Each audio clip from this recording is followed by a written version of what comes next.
Study IQ IAS, अब तैयारी हुई अफोर्डेबल। नमस्कार दोस्तों रशिया ने एक बड़ा डिसीजन लिया है और कहा है कि वो ब्लैक सी ग्रेन डील को एक्सटेंड नहीं करेगा। बेसिकली अगर आपको याद हो, पिछले साल रशिया यूक्रेन का वॉर जब स्टार्ट हुआ था, और क्योंकि रशिया यूक्रेन दो ऐसे देश हैं जो सबसे ज्यादा ग्रेन मतलब गेहूं को एक्सपोर्ट करते हैं, तो वो गेहूं का एक्सपोर्ट एक प्रकार से रुक गया था, जिसकी वजह से स्पेशली जो डेवलपिंग कंट्रीज हैं, लो इनकम कंट्रीज हैं अफ्रीका के अंदर, जिनको गेहूं की आवश्यकता होती है, वीट की आवश्यकता होती है, वो उनको नहीं मिल पा रहा था और प्राइसेस लगातार बढ़ते जा रहे थे। इनफैक्ट मैं आपको बताऊं तो पाकिस्तान को बहुत नुकसान हुआ था। तो इसको देखते हुए यहां पर एक black Sea grain deal sign किया गया था, ताकि जो शिप का पैसेज है ब्लैक सी से वो पास हो सके। लेकिन अब ये एंड हो चुका है और रशिया इसको एक्सटेंड नहीं कर रहा है। ये आप देख सकते हैं, Black Sea grain deal expires after Russia quits. तो इसके बारे में आपको डिटेल से बताऊंगा, एक एक चीज हम जानेंगे कि एग्जैक्टली है क्या इसका इंपैक्ट आएगा, भारत क्या इंपॉर्टेंट रोल प्ले कर रहा है। चलिए आगे बढ़ते हैं, लेकिन उससे पहले ध्यान रखिएगा, आप में से जितने भी लोग यूपीएससी प्रीलिम्स 2024 की प्रिपरेशन कर रहे हैं, तो ये वाला जो 3 बैच हमारा लॉन्च हो रहा है 22 जुलाई को, प्योर इंग्लिश, प्योर हिंदी या फिर इंग्लिश बैच, कोई भी आप लेना चाहते हो जिसमें प्रीलिम्स से लेकर इंटरव्यू तक की पूरी तैयारी आपको कराई जाती है, तो इसके लिए सिंपली हमारे वेबसाइट ऐप पर जाइए या फिर कमेंट सेक्शन में इसका लिंक है, वहां पर जाकर यूज करिए कोड अंकित लाइव, ताकि आपको मैक्सिमम डिस्काउंट मिल जाए। और इसके अलावा अगर आप ऑप्शनल की तैयारी करना चाहते हैं कोई भी, तो इस महीने बहुत सारे ऑप्शनल लॉन्च हो रहे हैं, वो भी आप ले सकते हैं। और इसके साथ साथ अगर आप एमसीक्यूज अटेम्प्ट करना चाहते हैं तो मेरे इंस्टा पेज पर जाइए, वहां पर स्टोरीज में जितने भी एमसीक्यूज हैं उसको आप अटेम्प्ट कर पाएंगे। तो चलिए शुरुआत करते हैं और सबसे पहले यह देखते हैं कि एग्जैक्टली हुआ क्या है। देखिए यहां पर रशिया ने कहा है कि वो ब्लैक सी ग्रेन डील से विड्रॉ कर रहा है। देखो इस मैप के थ्रू जो है आप समझने की कोशिश करिए, ये रहा यूक्रेन और यहां पर है रशिया, राइट।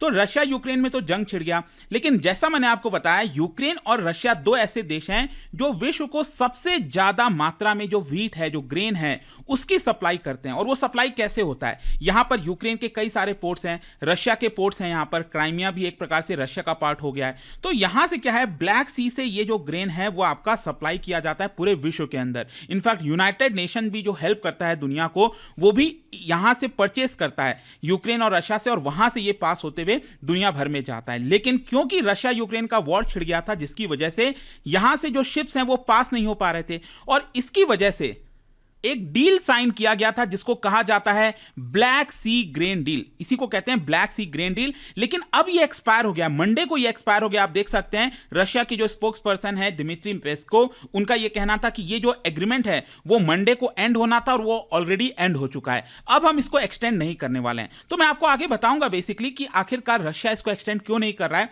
लेकिन ओवरऑल अगर हम फिर से देखें ब्लैक सी ग्रेन डील के बारे में, आपको बता दूं कि यूनाइटेड नेशंस का जो फूड एड प्रोग्राम है, उसमें यूएन क्या करता है कि यूक्रेन से काफी सारा जो व्हीट है उसको यहां से लेता है और उसको बाकी दुनिया भर के अंदर सप्लाई करता है। और बेसिकली पिछले साल क्या हुआ था, जब ये वॉर स्टार्ट हुआ था, जिसकी वजह से ये पूरा जो ग्रेन है वो पास नहीं हो पा रहा था, और इसकी वजह से दुनिया भर में जो व्हीट के प्राइसेस हैं वो बढ़ गए थे। इनफैक्ट जैसा मैंने आपको बताया, पाकिस्तान में आपने देखा होगा किस तरह का क्राइसिस आ गया था, और अभी भी वो क्राइसिस तो चल ही रहा है पाकिस्तान में।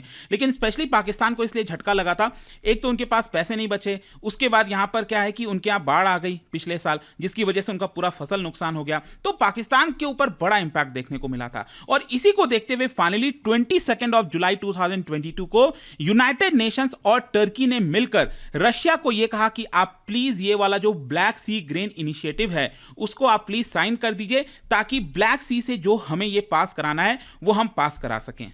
और मैं आपको बता दूं, यूक्रेन का 3 पोर्ट है ऐसा, ये आप देख सकते हो, ओडेसा, चोर्नोमोर्स्क और साथ ही साथ योंजी, ये आप देख सकते हो, यहां पर ये 3 पोर्ट हैं। यहां से बेसिकली बोला गया कि जो रशिया है वो इन शिप के ऊपर अटैक नहीं करेगा। बेसिकली एक प्रकार का आप कॉरिडोर कह सकते हैं, सेफ पैसेज कह सकते हैं, 310 नॉटिकल माइल्स लंबा और 3 नॉटिकल माइल्स चौड़ा, मतलब यहां से 310 नॉटिकल माइल, ये वाला जो आप देख रहे हो ना यहां से, और इसका जो विड्थ कितना होगा, ये करीब 3 नॉटिकल माइल्स के आसपास होगा। तो बेसिकली एग्री ये किया गया कि रशिया जो भी हमला कर रहा है यूक्रेन पर, वो हमला इन शिप्स के ऊपर नहीं करेगा, ताकि ये जो शिप्स हैं जो ग्रेन ले जा रहे हैं यहां से, वो आसानी से ब्लैक सी के माध्यम से दुनिया भर में उसको पहुंचा सके। तो वैसे तो ये जो डील है वो साइन किया गया था 22 जुलाई 2022 को, लेकिन मैं आपको बता दूं इस डील को 2 बार ऑलरेडी एक्सटेंड किया जा चुका है, और इसकी वजह से क्या हुआ है, लगभग 32 million tons of basically wheat and corn ये यूक्रेन के पोर्ट से एक्सपोर्ट किया गया। ये 3 जो पोर्ट आप देख रहे हो यहाँ पर, यहाँ से व्हीट और कॉर्न जो है वो 32 मिलियन टन के आसपास ये एक्सपोर्ट किया गया। लेकिन अब रशिया जो है ये जो डील है उसको एक्सटेंड नहीं कर रहा है, उसको कह रहा है कि हम इसको क्विट करते हैं। अब क्वेश्चन ये है कि आखिरकार रशिया क्विट क्यों कर रहा है, रशिया इसको एक्सटेंड क्यों नहीं कर देता। अदरवाइज इसकी वजह से अगेन बुरा इंपैक्ट आएगा, यहाँ पर प्राइसेस बढ़ने लगेंगे, किल्लत हो जाएगी गेहूं की। तो बेसिकली क्या है कि रशिया का ये कहना है कि इस डील को साइन करने के बदले जो हमें प्रॉमिस किया गया था, मतलब देखो अगर रशिया ये चीज अलाउ कर रहा है, ये शिप्स को पास होने दे रहा है, तो इसके बदले ऑब्वियस सी बात है रशिया कोई फ्री में तो करेगा नहीं, रशिया को भी कोई ना कोई यहां पर बेनिफिट चाहिए। अब बेनिफिट क्या था, आपको याद होगा कि बहुत सारे जो वेस्टर्न कंट्रीज थे उन्होंने सैंक्शंस लगा दिया था रशिया के ऊपर, लेकिन रशिया ने यहां पर यह मनवा लिया कि अगर हम ये डील साइन करेंगे तो रशिया भी अपने प्रोडक्ट्स को बाकी दुनिया को बेच सकेगा, जैसे एग्रीकल्चर प्रोडक्ट्स हो गया, बाकी की जो चीजें हो गई, व्हीट हो गया, ये सब रशिया भी अपना बेच सकेगा, फर्टिलाइजर हो गया वो बेच सकेगा। लेकिन रशिया का यह कहना है कि हमने डील तो साइन कर दिया और यूक्रेन को बहुत फायदा हुआ क्योंकि यूक्रेन से सारे व्हीट और कॉर्न एक्सपोर्ट किए गए, लेकिन जब रशिया यहां पर ये भेजना चाहता था दुनिया भर में, वो रशिया नहीं भेज पा रहा था। अब क्यों नहीं भेज पा रहा था, क्योंकि एक तरीके से रशिया का यह कहना है कि आपने एग्रीकल्चर प्रोडक्ट्स के ऊपर जो सैंक्शन है वो हटा दिया, लेकिन अल्टीमेटली क्या है कि अगर मान लो रशिया कोई भी प्रोडक्ट बेचेगा दुनिया भर में तो वो पैसा लेगा ना उसके बदले, तो जब वो पैसा लेगा तो वो कैसे पैसा आएगा, मतलब डॉलर कैसे आएगा रशिया के पास, क्योंकि ऑलरेडी स्विफ्ट पेमेंट सिस्टम, बहुत सारी जो चीजें हैं फाइनेंशियल सिस्टम के अंदर रशिया के ऊपर बैन लगाया हुआ था। तो एक प्रकार से रशिया के लिए इम्पॉसिबल हो गया था, रशिया कोई भी प्रोडक्ट दुनिया के बाकी देशों को नहीं बेच पा रहा था। और यही कारण है जिसकी वजह से आप देख सकते हो पुतिन ने यहां पर कहा था एनफ इज एनफ, मतलब कि वो इस डील को एक्सटेंड नहीं करना चाहते, क्योंकि इस डील से बेसिकली ज्यादातर जो हाई इनकम कंट्रीज है। हाँ, एक और चीज है, देखो यहां पर एक और क्या चीज हुआ था कि जब ये डील साइन किया जा रहा था ना, तो यूनाइटेड नेशन और बहुत सारे जो वेस्टर्न कंट्रीज हैं उनका कहना था कि अगर ये डील नहीं किया गया तो इसकी वजह से जो गरीब देश हैं वो भूखे प्यासे, मतलब कि उनके पास व्हीट नहीं पहुंचेगा, गेहूं नहीं पहुंचेगा और भूखमरी के शिकार बनेंगे जो गरीब देश हैं।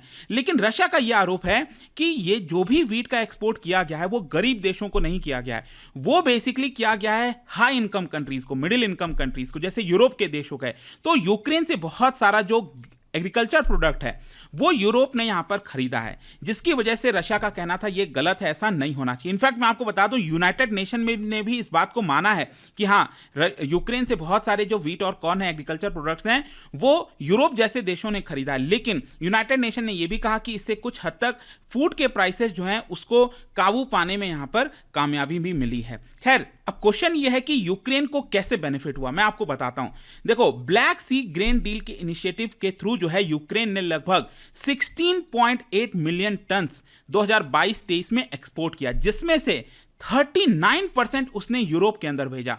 मतलब यूक्रेन ने लैंड के माध्यम से यूरोप के देशों को कितना, लगभग 39% इसका, मतलब 16.8 मिलियन टन का 39% यूरोप के देशों को भेजा लैंड रूट के माध्यम से। और एक प्रकार से पहले जो यूक्रेन एशिया को भेजता था, नॉर्थ अफ्रीका को भेजता था, इन देशों को भेजता था, वहां से वो अपना जो एग्रीकल्चर प्रोडक्ट्स है उसको डाइवर्ट करके यूरोप के देशों में भेज रहा था। क्योंकि अगेन यूरोप क्या कर रहा था, रशिया से चीजें नहीं खरीद रहा था, तो यूरोप को तो आवश्यकता थी, तो यूरोप ने यूक्रेन से खरीद लिया। और इनफैक्ट मैं आपको यह भी बता दूं, यूरोप के जो ईस्टर्न यूरोप के जो लोग हैं ना, वो भी इस चीज को क्रिटिसाइज कर रहे थे। क्यों? क्योंकि जब यूक्रेन से इतना सारा एग्रीकल्चर प्रोडक्ट्स यूरोप के अंदर गया, तो इसकी वजह से जो प्राइसेस हैं यहां पर, जो फार्मर्स उगाते हैं ये यूरोप के अंदर, वो कंप्लेन करने लग गए, क्योंकि फार्मर्स का जो दाम मिलना चाहिए वो उनको उस समय उसका दाम नहीं मिल पा रहा था। ठीक है, तो ये सब सिचुएशन है, मतलब यूक्रेन ने इसका भरपूर फायदा उठाया। खैर, रशिया क्या कर रहा था, रशिया ने भी कोशिश की, रशिया भी ज्यादा से ज्यादा एक्सपोर्ट करने की कोशिश कर रहा था। और मैं आपको बता दूं, व्हीट एक्सपोर्ट के मामले में रशिया सबसे ज्यादा मिडिल ईस्ट हो गया, North Africa, Central Asia, specially Egypt, Iran, Algeria, इन देशों को रशिया ने एक्सपोर्ट किया है, सप्लाई किया है। ठीक है, अब क्वेश्चन यह है कि ये जो डील एंड हुआ है, खत्म हुआ है, इसकी वजह से क्या इंपैक्ट आएगा, दुनिया के ऊपर क्या इंपैक्ट आ सकता है। देखो, मैं इसको आपको पीछे ले जाना चाहता हूं। पिछले साल जब रशिया यूक्रेन का वॉर स्टार्ट हुआ और जब यहां पर ब्लैक सी एक प्रकार से ब्लॉक हो गया, एक्सपोर्ट नहीं किया जा पा रहा था, तो इसकी वजह से फूड कमोडिटी प्राइसेस एकदम हाई जाने लग गए, काफी ऊंचा जाने लग गए। एंड यहां पर जो ग्लोबल फूड क्राइसिस है वो देखने को मिल गई। ऑलरेडी पिछले साल तक अगर आप देखोगे तो कोविड-19 पैंडेमिक का असर दिख रहा था, अभी वो पूरी तरह से खत्म नहीं हुआ। ऑल्दो अब जाकर आप कह सकते हो कोविड-19 एक प्रकार से खत्म ही हो गया, मतलब वो मायने नहीं रखता उतना, लेकिन पिछले साल तो फिर भी मायने रख रहा था। तो उसके साथ साथ ग्लोबल फूड क्राइसिस होना, ये सारी चीजें काफी मायने रखती थी। फिर इसके अलावा यहां पर जो हाई कॉस्ट है वो देखने को मिल रहा था इजिप्ट के अंदर, लेबनान के अंदर, नाइजीरिया, ये जो थोड़े से आप गरीब देश कह सकते हो, अफ्रीका के कई सारे जो देश हैं वहां आप कह सकते हैं इकोनॉमिक चैलेंजेस के साथ साथ उनको जो मिलियंस ऑफ पीपल हैं वो पॉवर्टी के अंदर ढकेले जा रहे थे, क्योंकि वो अफोर्ड नहीं कर पा रहे थे, प्राइसेस इतने ज्यादा बढ़ रहे थे। फिर यहां पर जो डेवलपिंग कंट्रीज के अंदर जो लोग रह रहे हैं उनका बहुत सारा जो पैसा है, जो हिस्सा है, वो फूड प्रोडक्ट्स खरीदने में चला जा रहा था। जो गरीब देश हैं वो क्या करते हैं, वो इंपोर्ट कराते हैं फूड को, ठीक है। अब वो फूड इंपोर्ट कराएंगे तो उनको डॉलर पे करना पड़ता था। अब डॉलर पे कर रहे हैं तो ऑलरेडी यहां पर डॉलर मजबूत हो रहा है, उनकी करेंसी कमजोर हो रही है, वो तो प्रॉब्लम है ही है। फिर इन्फ्लेशन है यहां पर प्रॉब्लम। तो ये सारी चीजें, जैसे पाकिस्तान मैंने आपको एक एग्जांपल बताया, and specially places like Somalia, Kenya, Morocco, Tunisia, ये काफी ज्यादा स्ट्रगल कर रहे थे क्योंकि वहां पर भी ड्राउट चल रहा था। ओवरऑल मैं एक प्रकार से आप समझिए स्थिति काफी बदतर हो गई थी। तो यहां पर अगर मैं भारत के भी पर्सपेक्टिव से बात करूं, आपने देखा होगा, अभी मैंने वीडियो भी बनाया 2 दिन पहले, भारत में भी क्या हो रहा है कि प्रॉब्लम हो रही है। बताया जा रहा है कि भारत सरकार हो सकता है व्हीट और राइस के ऊपर, राइस का जो एक्सपोर्ट होता है उसके ऊपर बैन लगा दे, क्योंकि आगे आने वाले समय में एल नीनो का इंपैक्ट देखने को मिल सकता है। बहुत सारी ऐसी चीजें हो सकती हैं जिसकी वजह से भारत भी एक्सपोर्ट के ऊपर बैन लगा सकता है, क्योंकि भारत तो यही चाहेगा कि हमारे देश में एटलीस्ट कम से कम प्राइसेस नॉर्मल रहें। टमाटर के प्राइसेस आप देख ही रहे हो। तो देखना होगा कि इस डील का अल्टीमेटली आगे क्या होता है। क्या रशिया इसको हमेशा के लिए ब्लॉक कर देता है, क्विट कर देता है, या फिर कुछ और निर्णय सामने आएगा, ये समय बताएगा। बट आई होप कि इस वीडियो से आपको काफी कुछ पता चली होंगी। जाने से पहले एक इंटरेस्टिंग क्वेश्चन, क्या बता सकते हो which of the following crop has the highest cultivated area in the world? इन चारों में से सबसे हाईएस्ट कल्टीवेटेड एरिया कौन से क्रॉप का है? इसका राइट आंसर आप सबको पता है, मेरे इंस्टाग्राम पर तो मिलेगा ही, वहां पर अगर आप नहीं हो कोई बात नहीं, टेलीग्राम से ले सकते हैं इसका सही उत्तर। मैं कई सारे जो एमसीक्यूज हैं वो यहां पर स्टोरीज में डालता रहता हूं। बाकी अगर आपको पीडीएफ चाहिए तो टेलीग्राम पर आइए, अलग अलग सोशल मीडिया पर आप जुड़ पाओगे। और जैसा मैंने बताया, यूपीएससी की अगर आप तैयारी कर रहे हो, just use the code Ankit live to get maximum discount. कोई भी आपको बैच लेना हो, एंड आई होप कि वीडियो आपको पसंद आया होगा। मिलता हूं आपसे next time. Till then, thank you very much, see you soon. Study IQ IAS, अब तैयारी हुई अफोर्डेबल।